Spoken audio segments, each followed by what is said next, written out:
There were moments when men's cruelty could not be explained. It had to be seen.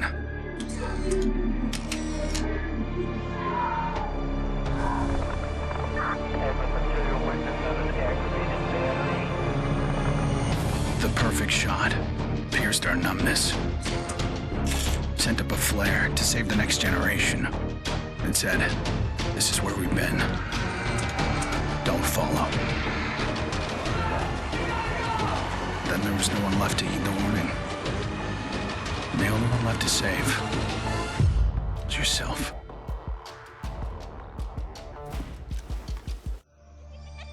My earliest memory is war.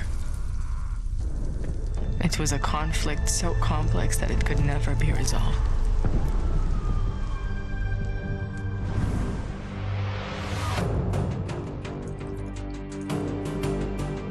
But this war isn't complicated.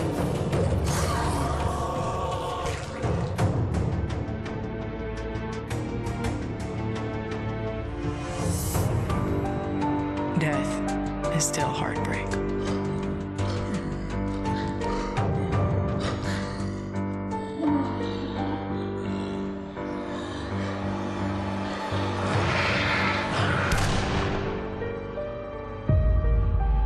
But a kill is a kill.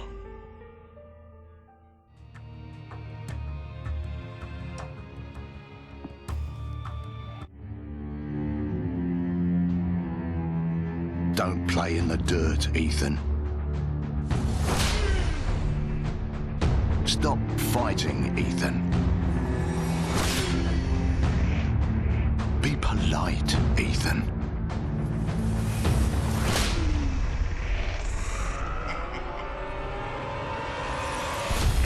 We can suppress the animal instincts all we want, bury them under layers of polish. But they exist for a reason. When we lived in a genteel fairy tale world, somebody did the dirty work out of sight. But when the fairy tale turned nightmare,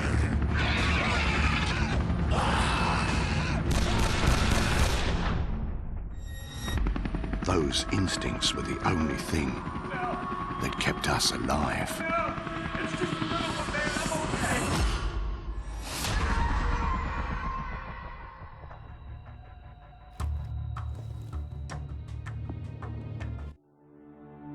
Where there is life, there is light. The glow of hope. At times, it burns brightly, but dwindles and fades.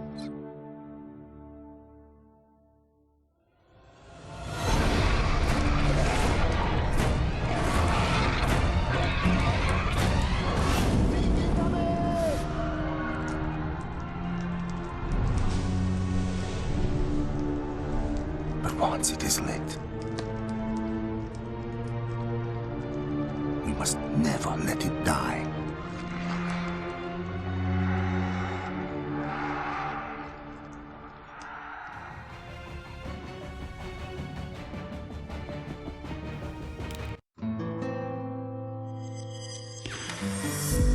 I was born into this life. I suffered for it. And reaped the rewards.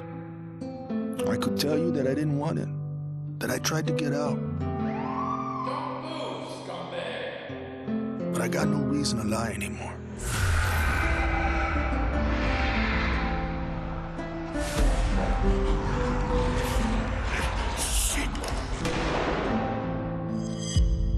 That life is the only reason I'm still here.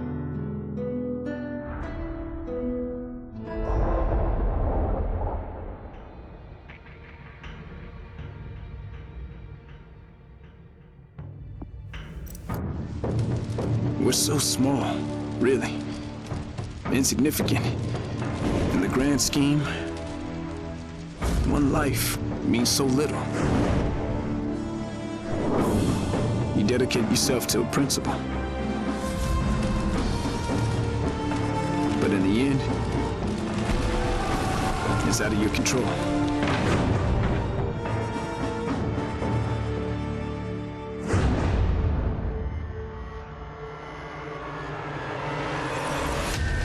In this world,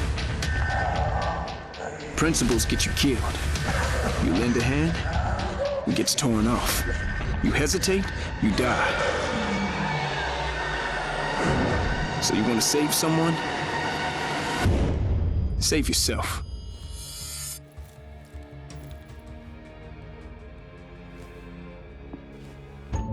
To all my classmates who alienated me because I was different. To anyone who never gave me a chance. To the people who ignored me while I hid behind zeros and ones. Thank you.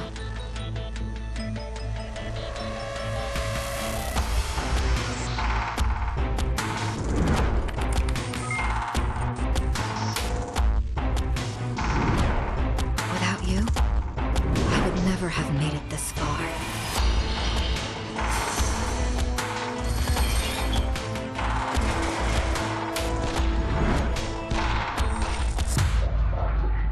I would have been weak and dependent.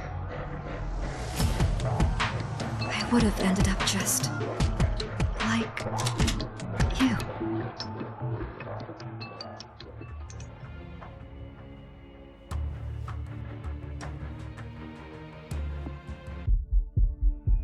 There's never a moment when you forget. It's there when you fall asleep and when you wake up. You keep going over the things you should have done. I should have stayed home that day. I should have held on.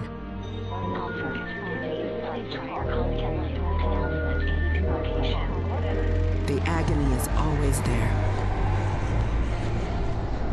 But I've learned to live with it. Because the only thing stronger than regret is hope.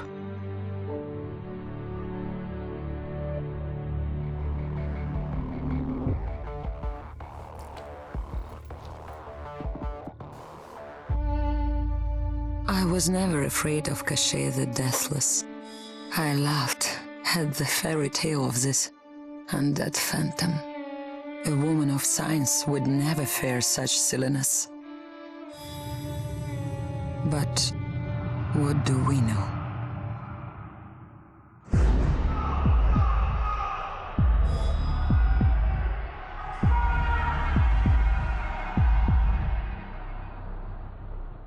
Science cannot explain what I've seen. And in the face of such horror, there is no logic.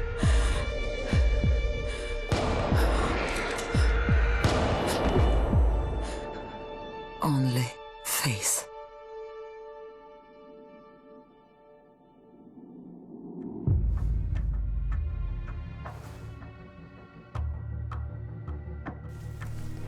I was just a boy when the Soviet Union collapsed. The nation was divided in two. Those with power and those without.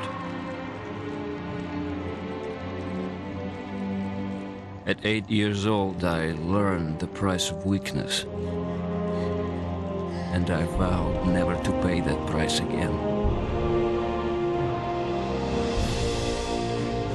I became the strong man. I gathered wealth, influence, and power. But nature is indifferent to the hierarchy of men. Once more, she burned my world to ashes,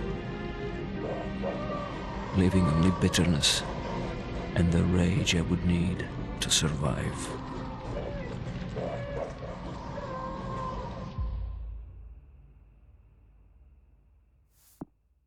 People don't believe something can happen until it does. They live in cheerful ignorance of the coming storm. I could see nothing else. When it finally arrived, felt relief. At least now the danger had taken shape. Now, I had a target.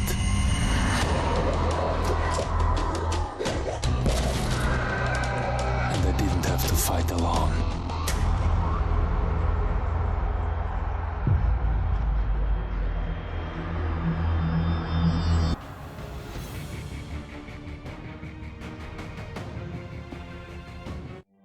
I will not be welcome in the kingdom of heaven.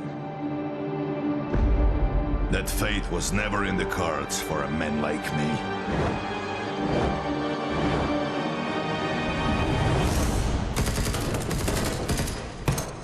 The Lord had other plans.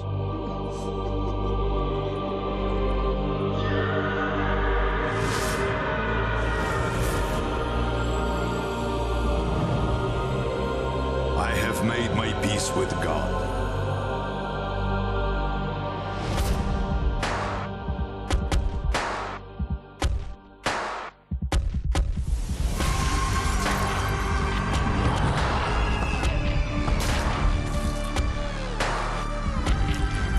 He is with me in this life,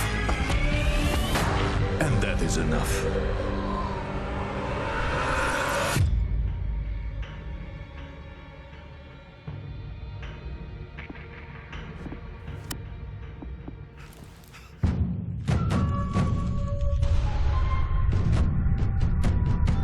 I was 11 years old the first time I felt the ground shake. My instinct was to leave, but my grandparents wouldn't hear of it. This is our home, they told me. We don't leave. I came to live by that code. Earthquakes, tsunamis, typhoons, they're all part of life here. We accept them. We don't leave. When the evacuation was announced, I rejected it. This wasn't our way. Then I saw them. And I understood. This wasn't another disaster. This was a war.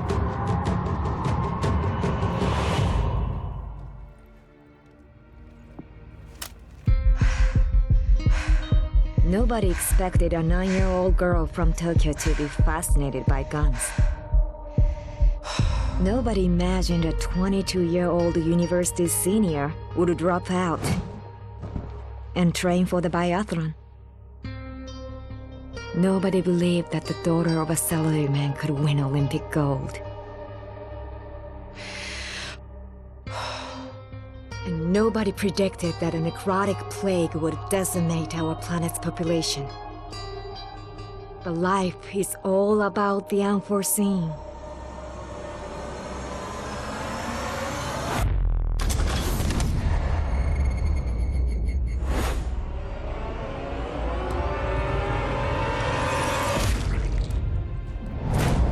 And nobody saw me coming either.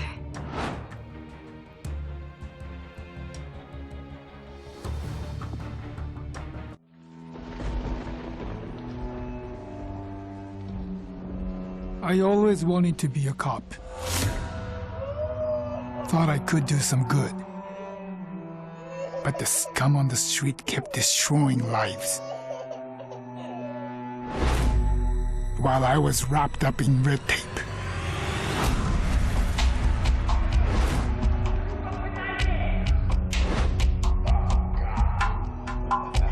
Shackled by senseless laws.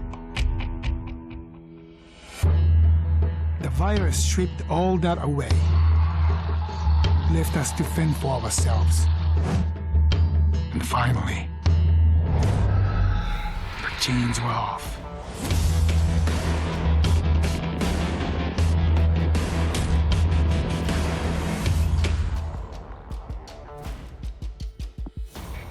Growing up in Tokyo, you either became a salaryman or you were a waste.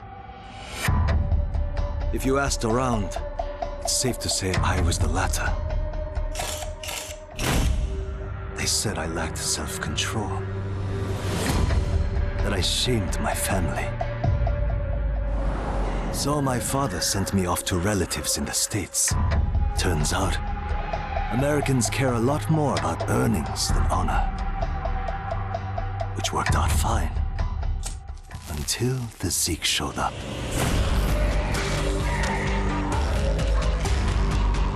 The Japanese decided to evacuate.